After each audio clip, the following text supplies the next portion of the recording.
سلام و درود به همراهان گرامی. در مورد مستند عجیب و غریبی از یک برده سیاه‌پوست صحبت میکنم که بعید میدونم راجبش چیزی شنیده باشین.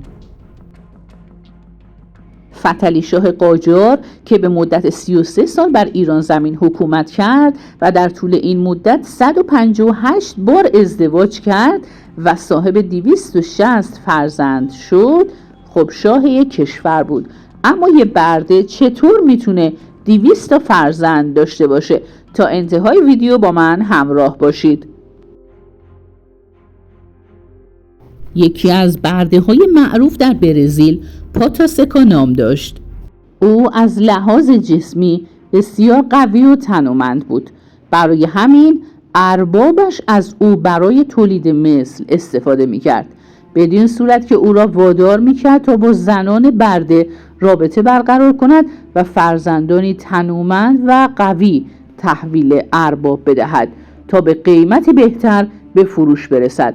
گفته می شود او پدر حدود 200 کودک بود. او یک برده آفریقایی بود که در برزیل زندگی پر از ظلم و ستم غیر انسانی را تحمل کرد. زندگی غم انگیز او حول محور نقش او به عنوان یک پرورش دهنده برده تعریف شده بود، جایی که او را به طور خاص برای تولید فرزندان به نفع صاحبش خریداری کردند. پاتاسکا که در نیمه اول قرن 19 در سائو پائولو به دنیا آمد، به مالکیت یک کشاورز درآمد.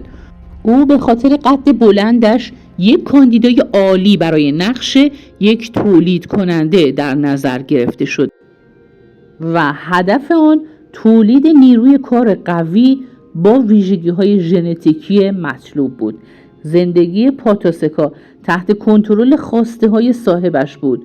او را به دقت از نظر بیماری معاینه کردند، به خوبی تغذیه می‌شد و متاسفانه او را به مانند یک دام به کار پرورش واداشتند. تعداد دقیق زنان برده‌ای که از طریق او صاحب فرزند شدند دقیقاً مشخص نیست. با این حال تخمین زده شده که پاتاسکا پدر بیش از 200 فرزند است که موقعیت بردگی پدرشان را به ارث بردند. در نتیجه آنها نیز زندگی بردگی را تجربه کردند، به طوری که برخی برای سود فروخته شدند و برخی دیگر مجبور شدند در مزارع صاحبان خود زحمت بکشند. زمانی که بردهداری در برزیل در سال 1888 لغو شد، او با زنی به نام پالمیرا ازدواج کرد و آنها صاحب 9 فرزند شدند و پایه و اساس خانواده را تشکیل دادند. زندگی پاتاسکا یادآور رنج عظیمی است که برده‌های آفریقایی متحمل شدند.